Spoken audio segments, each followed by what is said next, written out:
Welcome to Paco the Realtor channel, where I talk about real estate, rents, and other things that can make our life really interesting. Beep, beep. Anyways, guys, hey, this is Paco the Real. Beep, beep, beep, beep, beep. Let's try that again. Hey guys, this is Paco the Realtor, your friend in real estate broker, storyteller.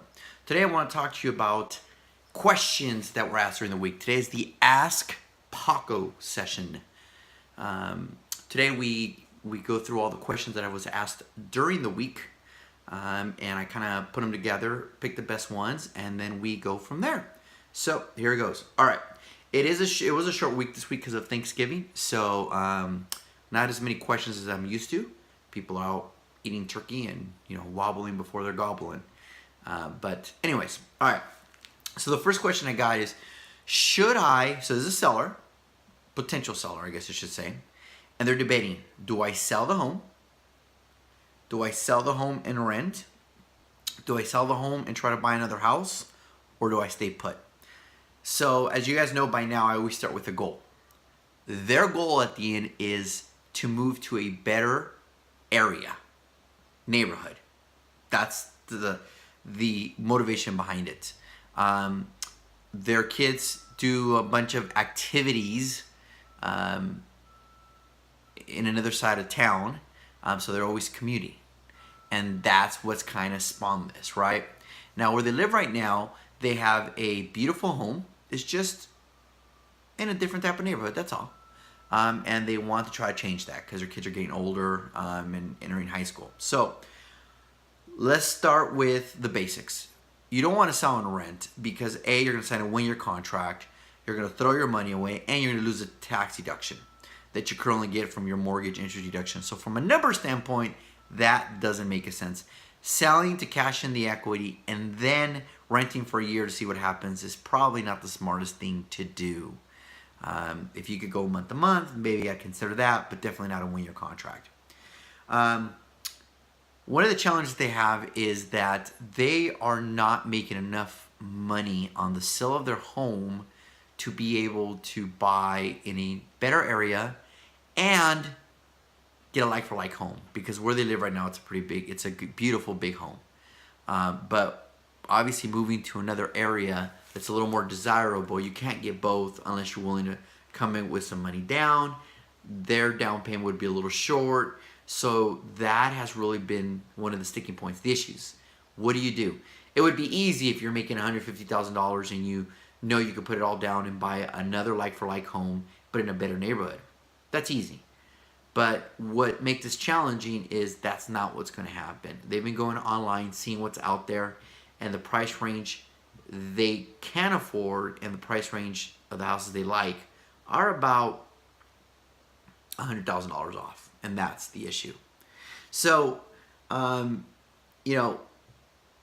that said, my biggest thing to them was you got to manage expectations.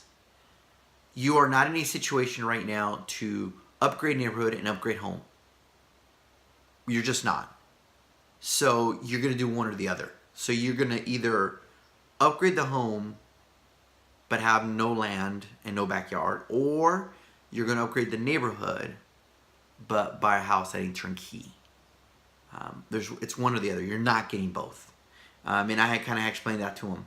So it's really about managing expectations. And at the end of the day, I told them it comes down to your goals. What's more important? Buying in a better neighborhood for your children or staying where you're at? And only you can make that decision. I can't make that decision for you. What is more important to you? And that will dictate what decision you make or don't make.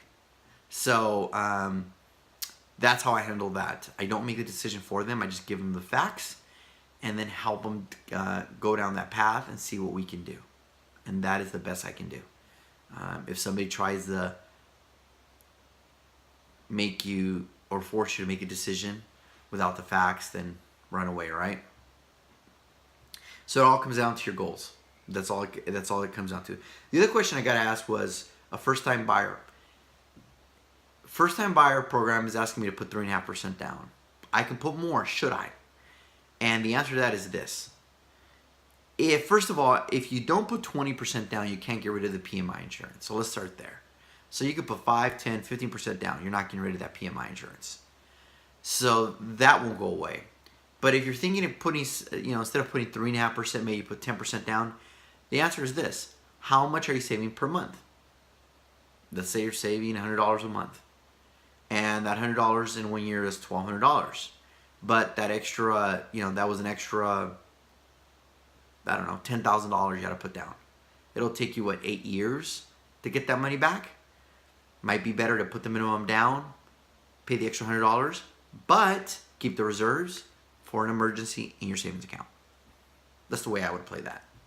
So the question really is, how much are you saving monthly? And is that different versus, is that lower payment better than having a reserve with money in the savings account for an emergency? If the difference is big enough, maybe the answer is yes. But if it's not, then there it is. Remember, always deal with facts, guys. Always deal with facts. All right, guys. Those are the only 2 questions I have for you today. Short week, not a lot of questions. I'm sure next week I'll have a lot more for you. But again, should I sell or should I not sell? That is governed by your goals and what's more important. And should I put more down than a minimum required? And that's based on how much you're going to save. And that'll help you dictate or determine which better decision is for you.